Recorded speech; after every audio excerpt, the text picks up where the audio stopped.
Okay. I think we're live. नमस्कार मंडळी, मी उल्का नगरकर, महाराष्ट्र मंडळ शिकागो 2022 ची अध्यक्ष तुमच्या सगळ्यांचं MMCच्या आरोग्य धाम या कट्ट्यामध्ये स्वागत करते. आजचं सेशन सुरू करायची विनंती मी आरोग्य कट्ट्याचे ऍडमिन जे आहेत अपर्णा टल्लू आणि दीप्ती गोवर्धन यांना करते. दीप्ती, या सत्राची सूत्र आपल्या हाती घे. धन्यवाद. थँक्यू उल्काताई. तर नमस्कार मंडळी, मी दीप्ती गोवर्धन तुमच्या सगळ्यांचं आरोग्य धामच्या सेशनमध्ये स्वागत करते.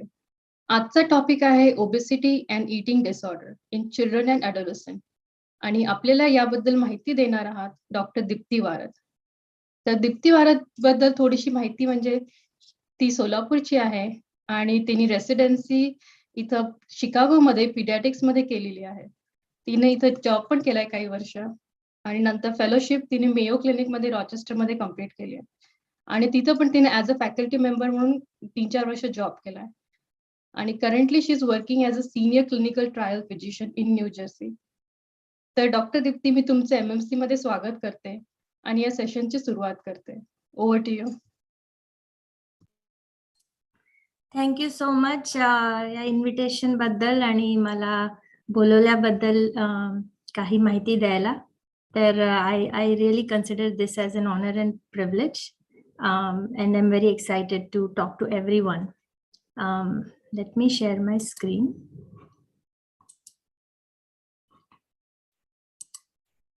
Okay, can you see my screen? Yes, we can. Okay, thank you. So today I'll be talking on obesity and eating disorders in children and adolescents.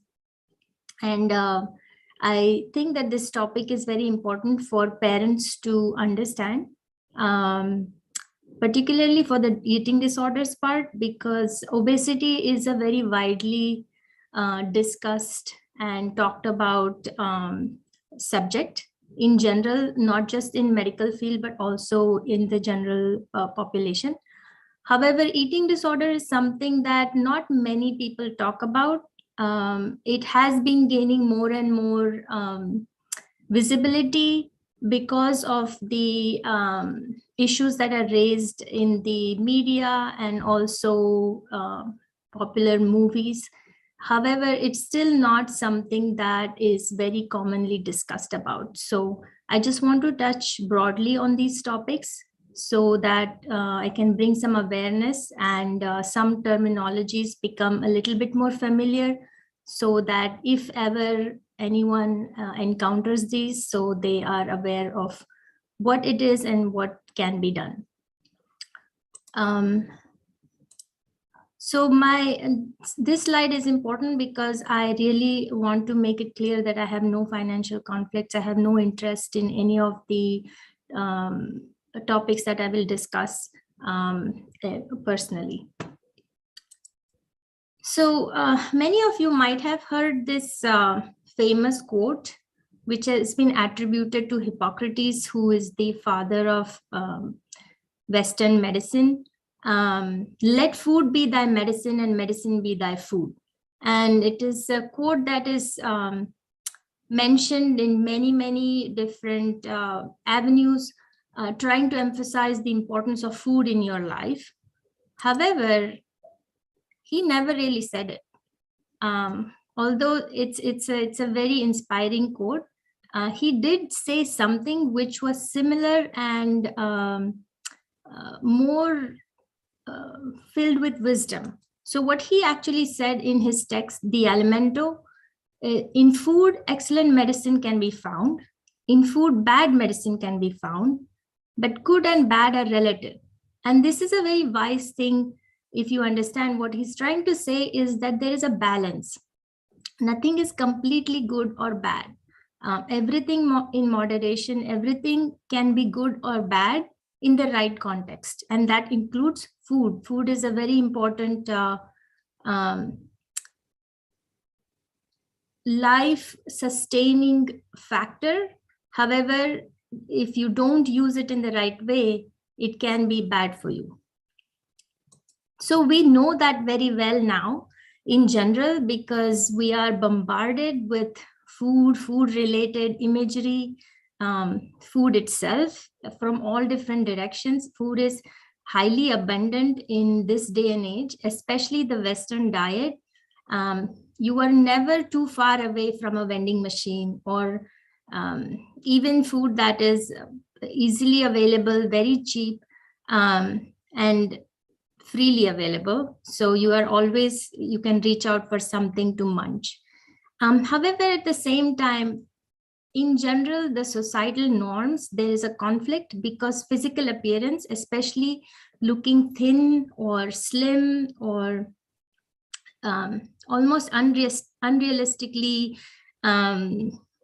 projected images are still prevalent at the same time. So there is this conflict always between wanting to eat more because you see so much food around when you're not even hungry, whereas there are also images which are telling you not to eat. So it's not surprising that eating disorders are the third most common chronic illness in adolescents, especially in the Western countries and particularly in North America, after obesity and asthma. So this conflicting pressure has led to a lot of problems, and particularly females, adolescent females are vulnerable to these kind of conflicting messaging. So let's talk about obesity or overweight as well, actually, because it is again something that most people know, most people understand quite a bit, even though they may not be anywhere related to the medical field. But just to provide some measure of objectivity, how do we define overweight and obesity? So you may have heard of this measure called as body mass index or BMI, which is a number that is derived by taking your weight in kgs and dividing it by height in meters square. So that's a simple calculation anyone can do for any child who is greater than 2 years of age. So if you're less than 2 years of age, usually we do not use BMI as a measure. We use what is called as weight for length or weight for age, according to the WHO standards, and BMI is not a number that is discussed about until after 2 years of age. Now, again, this is a very simple calculation. Anyone can do it. You don't need any special equipment or anything. And you can calculate your BMI. Now, again, if you notice, weight is the numerator and height is denominator. Now, your weight is just your weight. It is not specifically just fat in your body. So your weight is totality of your muscles, your bone, your blood, skin, everything. So it's not specific to body fat, but it's a very good and simple measure. And it does correlate strongly with body fat in general for the same sex and age and ethnicity of the person, usually because other components of your body parts remain the same. The fat is the one that varies the most. So it does correlate quite well with the body fat percentage. So it is still used quite widely. And again, it is age specific, sex specific. It's very inexpensive. So it's used quite a bit to provide an idea of the health of a person. So for children, you may have seen this in your pediatrician's office, or in general, if you have looked up anything about BMIs, there is a chart that you will find for, now here, what I'm trying to show is the CDC chart for boys between 2 to 20 years of age, their BMIs. These lines, these colored lines that you see are derived from say 100 boys of the same age. If you line them up from lowest to highest, you can derive numbers which are called these percentiles. So for example, 5th percentile would be the 5th person in the increasing order, 85th would be the 85th person, and so on. So looking at the age and the height of the and the BMI of the person, these graphs have been plotted after taking data from thousands and thousands of children at their ages. So the green area is what we would call normal BMI. So these individuals you would consider as normal for their age. And those are anyone who falls between the 5th and the 85th percentile. So the 5th person to the 85th person, you would consider normal. If someone falls between the 85th and 95th, they would be overweight. If they're higher than that, then they would be categorized as obese. And if they're lower than the 5th percentile, that would be underweight. Again, this would be different for girls for those ages and so on. So therefore, the World Health Organization or WHO has categorized these, and CDC has also created their own graphs, partly derived from these data as well, based on the ages. So you would have ages 0 to 5 years, 5 to 19 years, and so on. And they also provide definitions by standard deviation. Now, standard deviation is a measure that you use to define how deviated are you from normal. So there are measures used as 1 standard deviation, 2 standard deviation. And if someone is more than 1 standard deviation for a normal BMI, they would be called overweight. If they're more than 2 standard deviation, they would be called obese. And they correlate with the BMI of 25 and 30 respectively. So moving on to causes, and many people wonder about, is there something wrong with me? That's why I am overweight or obese.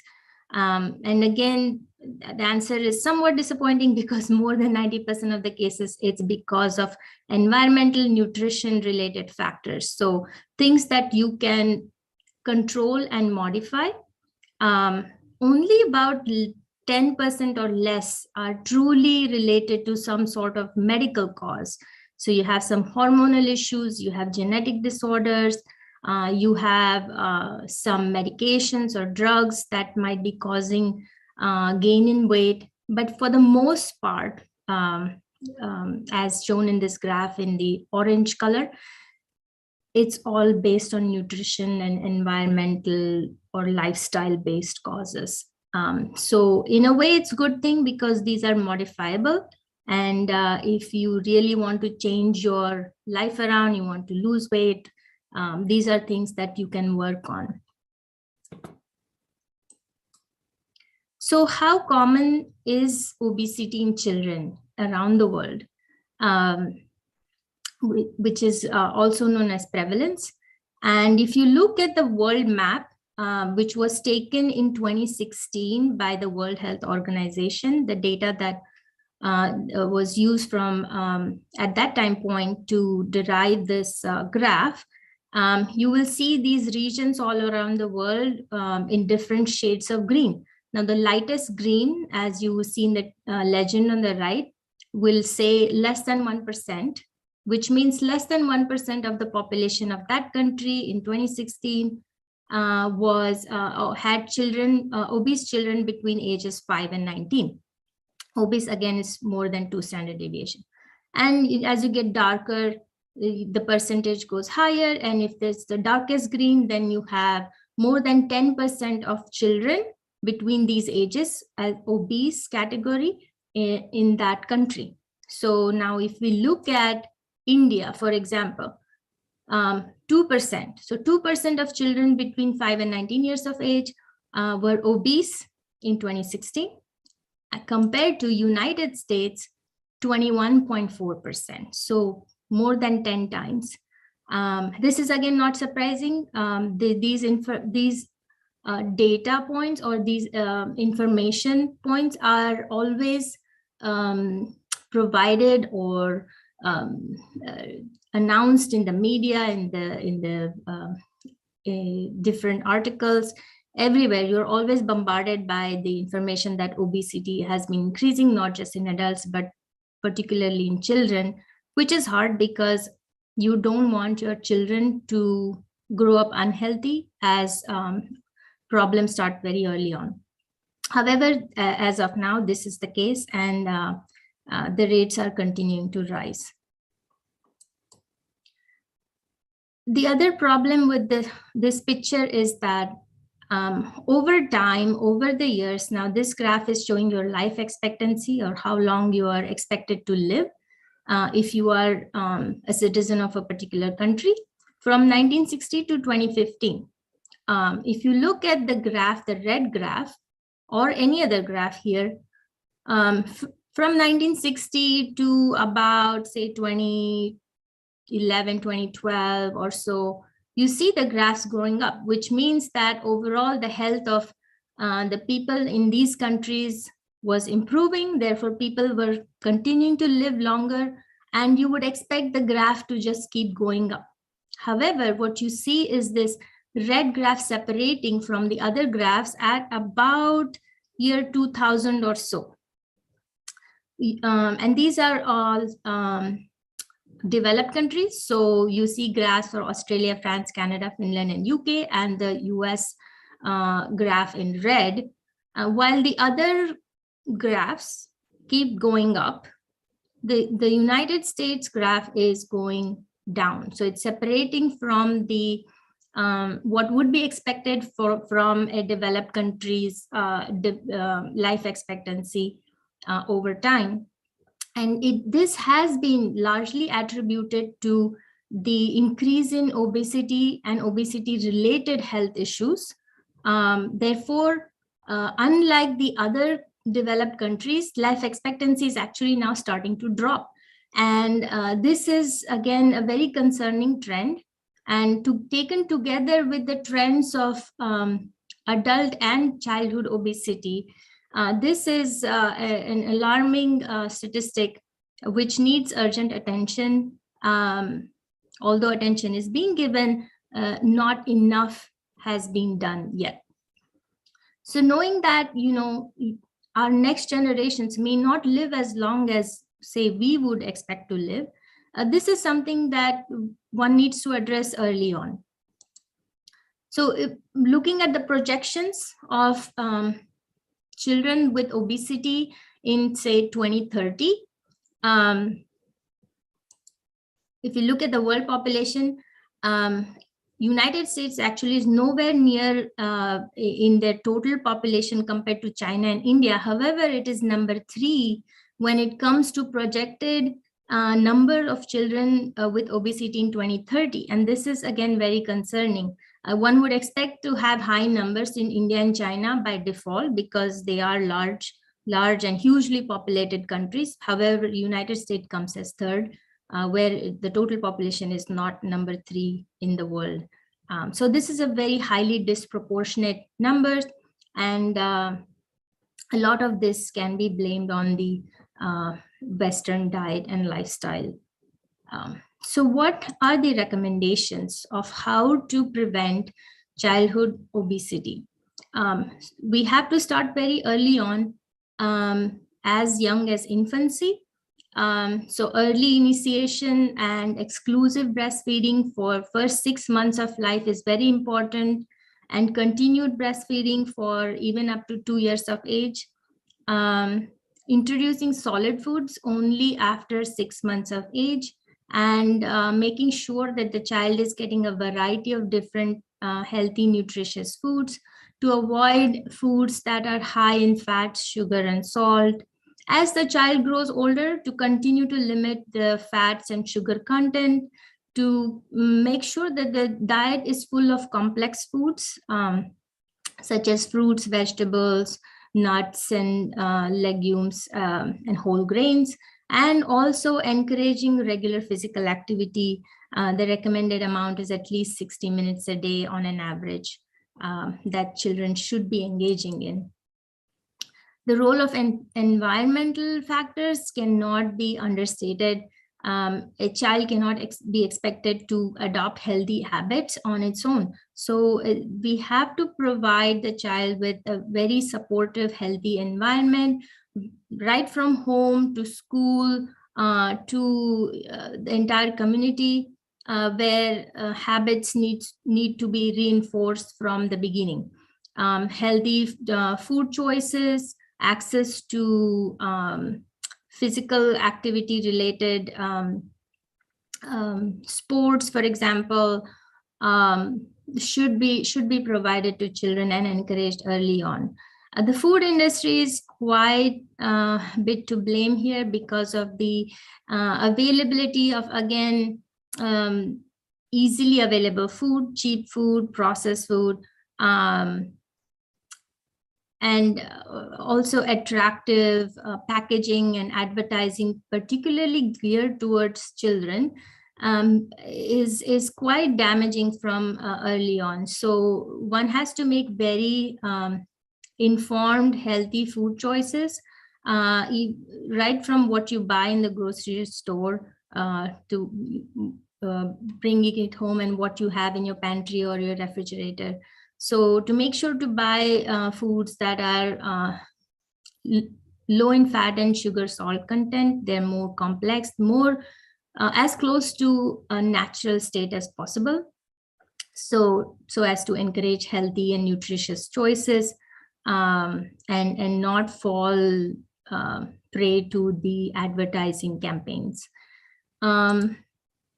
So again, the eating patterns develop very early on in early childhood.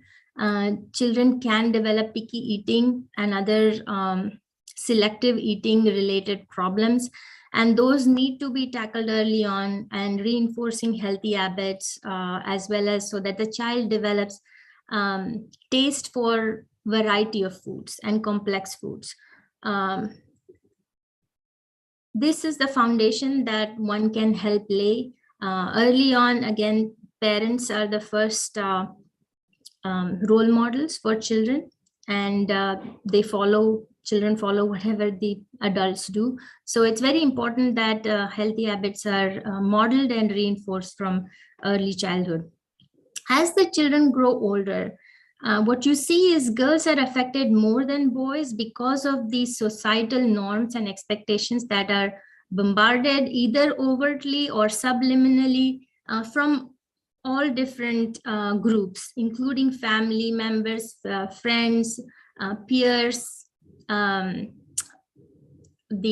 role modeling that happens inadvertently with media and celebrities and all such factors. So girls especially start getting anxious about their weight even as early as age 9, and they start thinking about losing weight more than boys. It's not that boys are not affected, but to much lesser degree. So this early parent-child relationship and role modeling is very important, so that the basics, the fundamental biological processes are set from the beginning. As again, children grow older, school age and peer pressure plays in to conform to the perception of the supposed desirable body type. So this is a continuum. What you start seeing early on can get worse later into childhood. So in early childhood, they can develop eating related unhealthy habits. In middle childhood, they can be affected by peer pressure because of bullying and teasing, and that can affect adversely. And in late adolescence, you see these trends towards a negative body image and leading to unhealthy habits such as dieting and extreme measures taken to regulate their weight. So to provide a little bit more information regarding eating disorders, the Diagnostic and Statistical Manual of Mental Disorders, 5th version, which is the latest version until now, defines all these eating disorders, and they're very distinct disorders, and it's important to know that the diagnosis of these conditions can be very complex, and they should be addressed early on because treatment is specific to each condition, and to know that these terminologies are not interchangeable. They're very specific diagnoses and should be addressed by the appropriate health professionals. So just so that everyone is familiar, the main eating disorders are anorexia nervosa, which is probably the most commonly known eating disorder. So anorexia, which literally translates to loss of appetite. Nervosa pertains to anxiety, where the individual or the child loses weight because of anxiety related to body image. So there is a severe distortion of body image where the person thinks that they are extremely overweight, even when they are not. And they restrict their food intake to such a low level that they can have health issues. And there is intense fear of weight gain or being fat, even when they are extremely thin at many times. The second most common is the other disorder that probably, again, some people may have heard, is called as bulimia nervosa. This is characterized by binge eating. And the individual eats without control. So they have this lack of control while they're eating.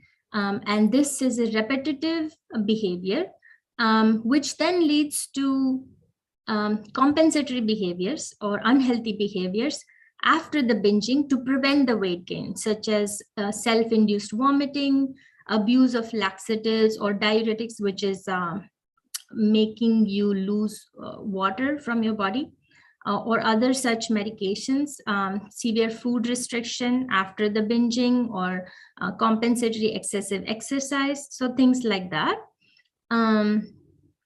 are what this disorder is characterized with. Now, next common one is binge eating disorder, which is similar to the binging habit in bulimia, which is, again, you are eating uncontrollably. However, this is not usually associated with the unhealthy compensatory behaviors. There are other uncommon eating disorders, such as avoidant restrictive food intake, where there is a persistent failure to meet the nutritional or energy needs of the body, which results in significant weight loss or failure to gain weight or height. So it's restricting the child's growth. There can be significant nutritional deficiencies. So you have vitamin deficiencies or real medical problems associated with lack of nutrition. And there can be a dependence on non-food nutrition. So rather than eating food, they will take feedings through a nasogastric tube or some supplements. So they're trying to avoid food as such as much as possible.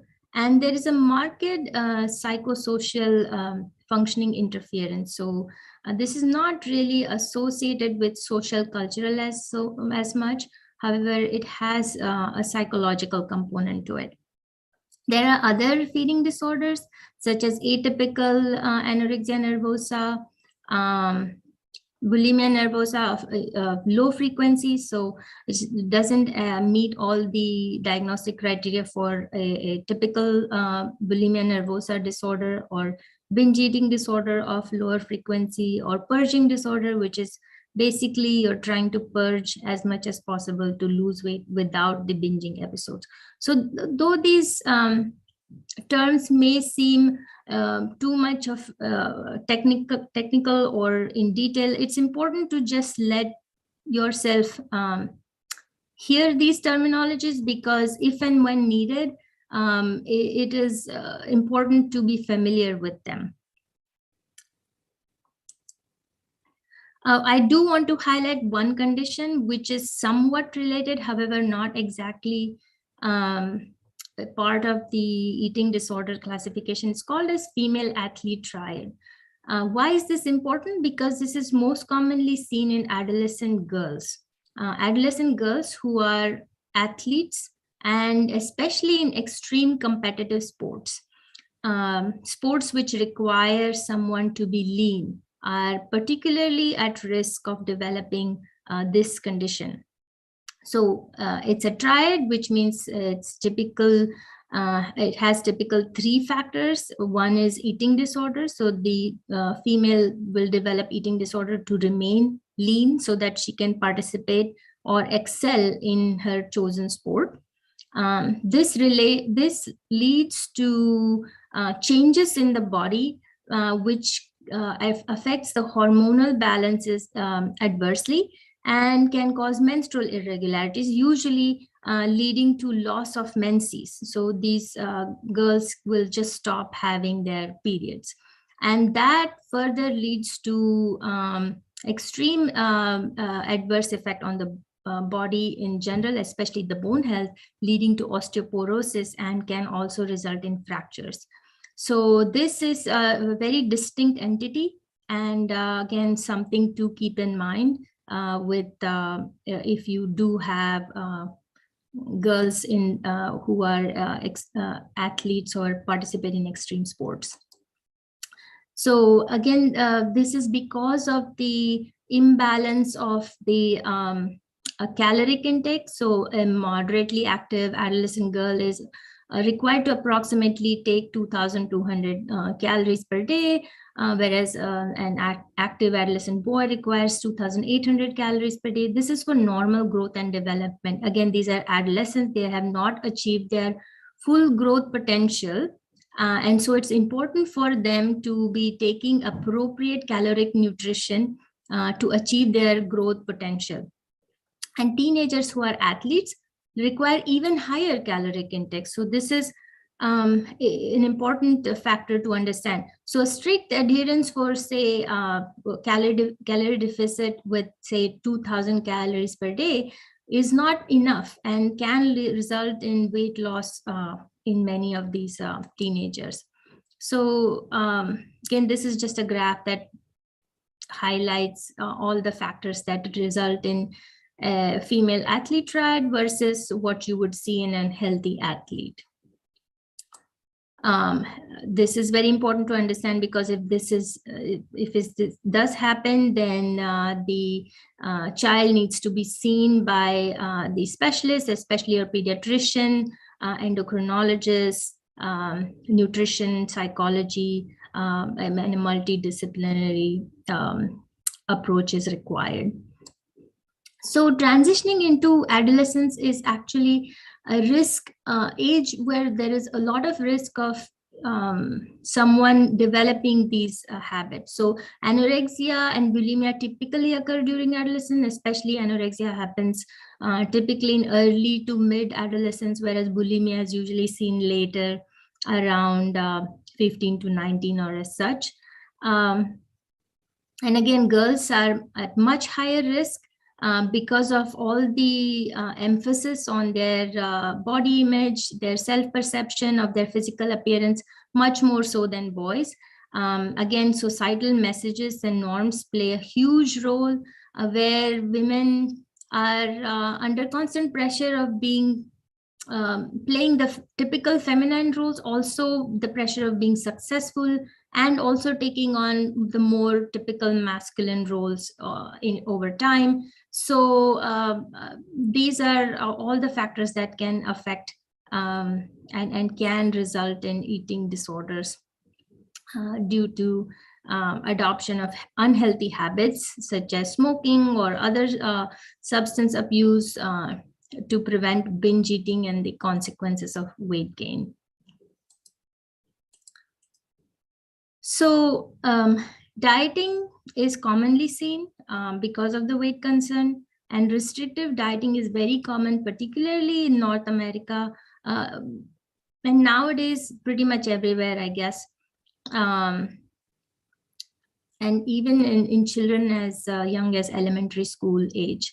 Again, gender and development related factors are very obvious. Dieting can result in a vicious cycle of weight loss, then weight gain, and then overeating, as well as binge eating, and then purging.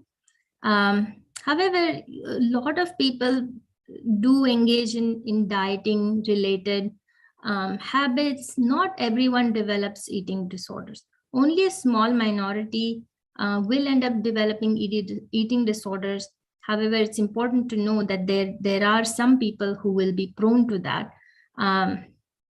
And most adolescents who develop an eating disorder do not have prior obesity. So you don't necessarily have to be obese and then go on a diet and then develop unhealthy habits. Even normal weight children can be at risk. Some adolescents can misinterpret what healthy eating is and then engage in unhealthy behaviors, skip meals or engage in fad diets to be healthier, and all of these can result in a eating disorder over time. So why are we so concerned? Eating disorders, are they really that life-threatening? Or actually, they can cause a lot of complications and can be life-threatening in certain circumstances. So between the years of 1999 to 2006, there has been an increase in hospitalizations because of eating disorders in children as young as less than 12 years of age. So this is not typically a problem of older adolescents anymore. So younger children are being affected, sometimes even as young as 5 years of age. So if one observes excessive or rapid weight loss, it can result in low body temperature or hypothermia. You can have low heart rate, a low blood pressure, and require hospitalization even when their weight is in the normal range. It can affect your other organs such as your pancreas, and you can develop gallstones. You can develop life-threatening electrolyte disturbances because of the self-induced vomiting, or if you abuse laxatives or diuretics, which causes the imbalance in the water and electrolyte content in your body. Or even something called as refeeding syndrome, which means that you have gone on a prolonged period of fasting or dietary restriction, and then you suddenly go on a binge. And that causes significant stress on your body, and can cause dangerous electrolyte disturbances and can be life-threatening. As I mentioned before, dietary restriction or severe changes in body weight can cause menstrual irregularities even in adolescent girls of normal weight, can result in osteoporosis and fractures over time. So knowing that these disorders are not just a benign body image related thing, these have real medical implications. It is important for us to tackle them early on. So the interaction between eating disorders and obesity, these are two entities which are not completely distinct. As I mentioned before, many of the adolescents who develop an eating disorders are not obese or overweight to begin with. They start off as normal weight children. And for some reason, when a teenager starts to think that they want to try to eat healthy, however, ends up adopting unhealthy eating habits, that's when you do see the risk of developing an eating disorder. Some of these adolescents and their parents may misinterpret obesity prevention messages and begin eliminating foods that they consider to be bad or unhealthy. Severe dietary restrictions can happen, skipping meals, prolonged periods of starvation, using diet pills or self-induced vomiting, laxatives. All of those behaviors should be recognized early on so that they can be addressed. Some teenagers may engage in excessive exercise or compulsive exercise sometimes, to the point where the teenager is so obsessed with body image that they can wake up in the night and start exercising, in general, indicating excessive physical activity or exercise. So these are the high-risk behaviors that need to be recognized. So what to do when you do suspect an eating disorder? Consult your doctor, your pediatrician. It's very important you start there, because a complete physical checkup, a complete assessment is required to understand the underlying issues. If there have been any adverse effects that have already happened in the person's body that need to be addressed medically. So early diagnosis and intervention are very important. A multidisciplinary healthcare team is required for the most part. The person may require counseling using motivational interviewing. Psychological assessment may be required to diagnose any undiagnosed psychiatric illnesses such as depression, anxiety, or such, which may play a role into the development of the eating disorder. There are specialized eating disorder treatment centers, and the patient might require referral to be treated at such a institution, which can result in positive outcomes. And parents are vital. So the role of parents right from the beginning is very important in the child's health over time, as well as treatment of the condition if one does develop an eating disorder or obesity for that matter. So an integrated approach is very important. Healthy family-based lifestyle modification has shown to be the most successful and the factor that results in most positive outcomes. So family involvement is very important. You cannot expect the child to just get a better or develop healthy habits on their own. The entire family needs to be involved, both in obesity as well as eating disorder treatment. Parents need to be healthy role models because they can provide supportive environment, provide healthy foods and easy accessibility to healthy foods, and limit the availability of unhealthy foods such as cola or just sweetened beverages, artificial sweeteners, or simple carbohydrates such as white bread or things like that, which over time can result in unhealthy weight gain.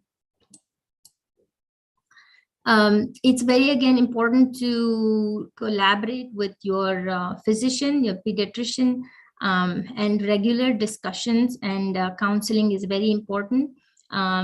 Increasing physical activity and limiting screen time to less than 2 hours a day are very important. And these habits, again, should be developed from the very beginning. Avoiding having a television in the teenager's bedroom has shown to be effective and promotes physical activity as well as healthy dietary intakes rather than mindless munching in front of the television. More family meals, home prepared meals, meals without distraction, so where everyone in the family can have a meal together, interacting with each other, has also been shown to be effective. Fewer discussions about weight in general in the family environment or even outside have been shown to be effective. Fewer discussions about dieting, lesser weight shaming or weight teasing also is very important. So parents should just avoid comments about body weight and discourage dieting efforts, which are, again, as I mentioned before, unhealthy habits that may result in development of eating disorder and unhealthy body image issues. So in summary, overweight / obesity and eating disorders are a rising concern in children and adolescents, not just in the United States, but all over. And the early habits, early childhood feeding patterns Parental and peer influences and environment play a major role. Health complications, there are real health complications. We are much more familiar about the health related issues that arise from being overweight or obese. However, eating disorders also have significant medical complications and can have far-reaching consequences. So prevention is key, not just from individual level, but also modifying the environment, your lifestyle, and multidisciplinary care has shown to have much better outcomes than an individual-based approach. So with that message, I would like to end my presentation here. Thank you for your attention, and please feel free to ask any questions that you might have. Thank you, Dr. Dipti. Amazing, amazing. खूपच छान information आणि खूप detail आणि also like पूर्ण अशी overarching information मिळाली आम्हाला. Participants ला जर काही question असतील तर you can unmute yourself आणि ask the questions directly. I do have definitely couple of questions for you, Dr. Dipti, but let me see if anyone else wants to first go. Sure. Okay. So I will begin. एक तर ना म्हणजे एक पहिला statement आहे की तुम्ही जे integrative approach म्हणालात ना, that is so key, right? नाही तर आपण फक्त सिम्पटमलाच फक्त बघत राहतो आणि ट्रीट करत राहतो आणि ओव्हरऑल बिगर पिक्चरकडे लक्षच जात नाही. पण तुमचा जो तो अप्रोच खूप आवडला आणि at the same time modern एजमध्ये पण आपण तो कसा आणू शकतो, कारण सगळे इतके बिझी झालेत प्रत्येक, राईट? वर्क आहे, मग तुमचे मुलांचे क्लब्स आहेत आणि शिवाय घरी फूड बनवायचं आहे, राईट? कारण जे तुम्ही सांगताय करू नका ते याचा अर्थ सगळं घरी बनवा. तर त्याच्याबद्दल काही टिप्स असतील का? हो, बरोबर आहे. आणि you are exactly right की balancing all these expectations with the reality of busy lifestyle is very hard, especially if you are also working mother.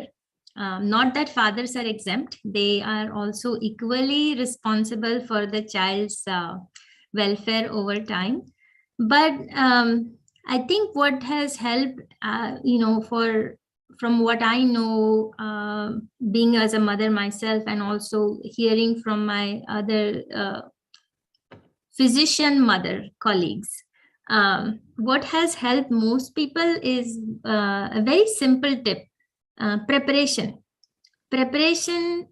for the week ahead, so that you always plan. So planning has become a very important tool to prevent on the fly काहीतरी असंच इकडे गेलो आणि vending machine मधलं हे घेतलं आणि असं. So I think what has helped is meal preps and then planning the week ahead, so that the diet part is taken care of, because you cannot change the child's schedule, the school time, like you said, activity classes and your own work schedules or everything. So that is pretty much dead set. What you can control is how do we fill in the nutritional part with something that is healthy already, without having to bend over backwards or compromising your time as well. So meal prep is one simple thing that seems to be effective, for most people.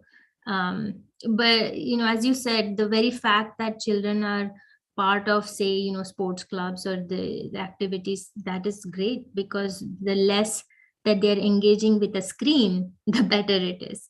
So it's nice to have them engage in different activities for their overall development. But nutrition is something that I think mothers and fathers can play a big role. Thank you for a simple tip, which is going to be a little difficult to implement in the beginning, but I'm sure it will, fetch a lot of good fruits and results. Yes. Yeah. Practice is again a big thing, because any change is hard, but once you start doing it, you kind of get into the habit of it. आणि दुसरं असं आहे की आपण balance बद्दल बोललात, right? की म्हणजे बॅलन्स कसा महत्वाचा आहे. तर तो what stood out for me is it's not balancing only your bank accounts, But it's more like balancing your mental health, right? आणि ती पूर्ण फॅमिलीची असायला पाहिजे, पण ऍट द सेम टाइम ती मुलांसाठी पण असायला पाहिजे. तर त्या दृष्टीने अजून काही टिप्स आहेत का? एक टिप आहे की आपले जे इन्सिक्युरिटीज असतात आणि सगळ्यांनाच वाटतं की आपण स्लिम असलं पाहिजे, आपण छान दिसलं पाहिजे, आपण हे, आणि आपण आपल्याला कळत नाही, आपण कधी कधी असं बोलून जातो जे it can create a long term effect on the child, saying that, oh, my mom wants to lose these 5 pounds, and somehow you are creating that culture within your family. So I think being very conscious about how you emulate, how you role model to your child, not just in the words that you say, but also in your actions, so that you're not giving them inadvertently this message saying that body image is everything, or if I'm certain weight, then I'm happy about myself. So that is one thing. And then the other thing is making sure that you reward them or praise them for non-body related achievements. So focusing on their skill sets, what they're good at, providing them encouragement and applause for their achievements, which is not related to anything that is body image, weight related, or so not just being less negative, but also being positive about things that are not related to body related things, so that it does not become a focus in their life, that their weight, the number on the scale, is not the focus. They're much more than just their body weight, their height, their looks. They're a whole 360, so their development is much more wholesome. True. Thank you for another very nice tip. आणि तुम्ही जो again another thing I liked about your presentation was the graphs, right? As pictures speak louder, right? So तुम्ही जो BMI चा graph दाखवला होता, would that be maybe helpful or the first tool for parents to understand maybe potential issues, either underweight or overweight? Yes, I think, and when I used to practice as a pediatrician, as in primary care pediatrician, I always used to give them that graph with, and explaining this is where your child is. And the other thing that I probably missed mentioning is, it's not important where you are at one time point. What is important is the trend. So if your trend is going, you were, say, normal, but now you're creeping up into that, the yellow red zone, that's not good. So that's where the attention, and most good pediatricians or specialists will be actually monitoring the trend rather than one time point. So it's very important for us to share that information. And as a pediatrician, I believed in educating the parents, because you empower them and that transfers to the child. Because as a physician, I only meet them at certain time points in their life where the parents has a continuous influence on the child. So if I change the way the parents think in a positive way, it automatically translates to the child. So I always used to share that graph, and I really believe that parents should make themselves familiar with that chart and ask for it. If your pediatrician is not providing it, you can ask for it. So that especially early childhood, you need to keep an eye on that. It's something that can get easily missed. Yeah. And so very frankly, मला माहित नव्हतं की मला असा chart मागायचा. आता माझी मुलगी कॉलेजमध्ये जायची वेळ आली आहे, पण I wish I knew that when she was younger. Thankfully, things have worked out good. पण very nice thing to know की हे आपल्याला पण मागायचं आहे. We need to get educated so that we can have meaningful discussions with our, with the doctors. Yeah. And after all, doctors and parents are one team, right? Exactly. And it's a very simple thing. Every pediatrician visit, you will notice they always take the weight and height. They will graph it. What happens is many times they fail to share it, or they don't have the time to sit and discuss with you. But I think, if you ask and if you want to have a good discussion with the pediatrician, it's very important to have that. It's easily available on the internet as well. if you think your pediatrician is not giving you, you can graph it yourself too. So it's a very simple tool. So but provides huge amount of information. Thank you again. अजून कुणाला आहेत का प्रश्न? असतील तर please unmute करा. आणि Dipti, Govardhan, do you see और Saloni, do you see any questions on the YouTube live? असतील तर ते मला सांगा. मला YouTube लाईव्हचं दिसत नाहीये. Okay, yes, let me check it. I think we are good. मला एक प्रश्न विचारायचा होता. सर, डॉक्टर दीप्ती, तुम्ही म्हटलं होतं की extended period of starvation. So what is the minimum amount? कारण आता माझे जे काही फ्रेंड्स आहेत ते काय what they think is if they starve themselves for like 12 hours, 14 hours, that would help them reduce the weight. So what do you think? Is it a good idea to starve yourself or no?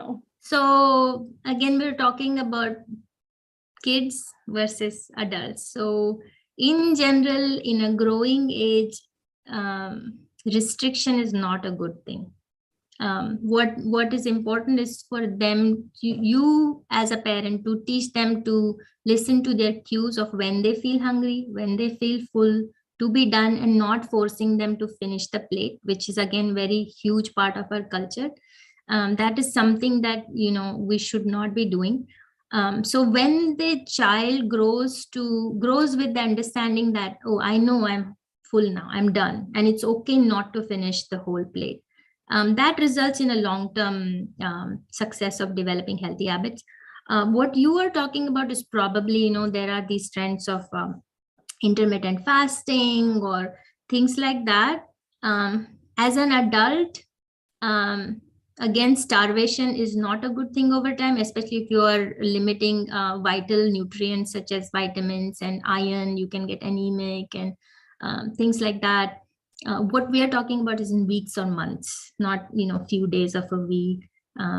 And many times, even when, so every time you see a diet plan or some sort of weight control program, they always will put a disclaimer or tell you, please do not do this without a supervision of a nutritionist or a physician. So that is something that, just, okay, fine, you just brush it off and let me get on to, my diet plan. But it's very important, especially because if you are not aware you have an underlying health condition, and then you get into something that can, either exacerbate or worsen it, or that shouldn't be missed.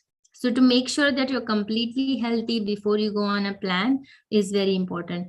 For a child in a growing age, starvation is not normal at all. That's something that you should never be doing. So.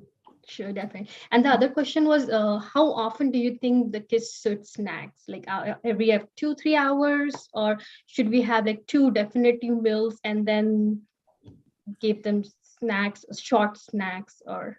Yeah, in general, I think after about, say, a year and a half, 2 years, in general, kids tend to eat 3 meals and 2 snacks or so. One thing that we emphasize in a very important way, again, I haven't mentioned that, is the whole milk intake.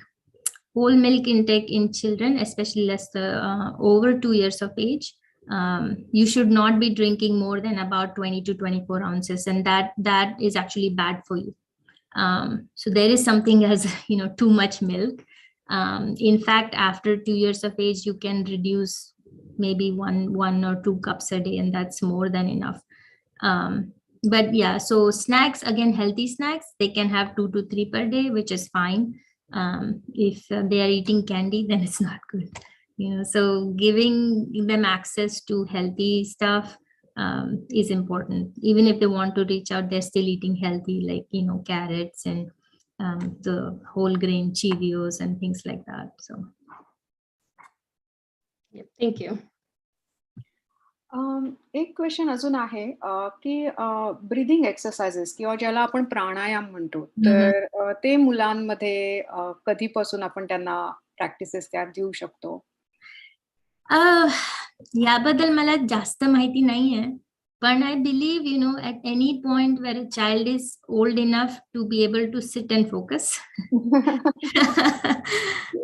I don't think that's a bad idea, because it increases mental stability over time, focus and balance, and it just increases their resilience over time. So, but a child, usually is not able to sit and focus until about kindergarten age.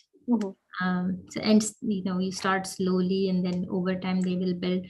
Depends a lot on the child's temperament as well. Some kids are inherently much more calmer and focused. Some kids are just wild, so it totally depends on them. Okay thank you so much. आता सावनी अजून काही प्रश्न नसतील तर may be आपण आजचं session close करू शकतो. Are there any questions on YouTube live? No, there's no questions on YouTube Live. Okay, thank you for checking.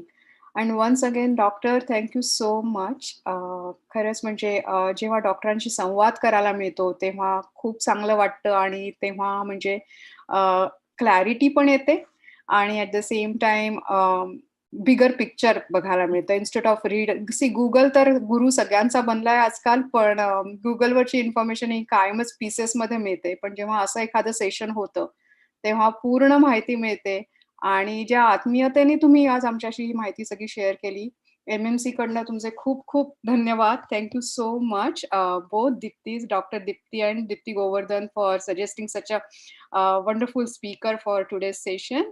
And if we would like to maybe continue talking about pediatric health, we will be again reaching out to you, Dr. Dipti, if you don't mind. Oh, absolutely. This has been such a great experience for me. Again, I again thank you from the bottom of my heart for inviting me. And जसे तुम्ही म्हणालात, मलाही ह्या interaction मुळे खूप, I get gratification, and it's real time interaction, which is very, very heartening, and it's nice to share information which is not Google, because Google never went to medical college or did residency or ever saw a single patient. So all the information on Google is not trustworthy and may not be relevant to you, may not be pertaining to you. So I'm glad that you use this platform for such a great cause, and provide reliable information to your audience. So thank you so much for inviting me. I would love to interact again. Thank you again. आणि मंडळी, आपली ही theme अशीच चालू राहणार आहे. आजच आपण पूर्ण बॅलन्स बद्दल बोललो. So next session is going to be about mental wellness, आणि तर त्याची माहिती लवकरच आम्ही शेअर करू. आणि त्याच्यानंतरचा सेशन, नंतरचा महिना, एप्रिल महिना, we are going to dedicate to kitchen, ज्याची again right it comes with everything is coming to full circle. जे आपण आज ऐकलं की न्यूट्रिशन किती महत्वाचं आहे. सो एप्रिलमध्ये आपण किचन विषयावरती 2 सेशन्स घेणार आहोत, kitchen related. So stay tune, आणि thank you for your giving us your time on the time change day, right? That would have been a challenge, but thank you so much, and talk to you soon again. Thank you, Doctor. Thank you so much. Yeah, thanks. Thank you. Okay, let me turn the YouTube Live off.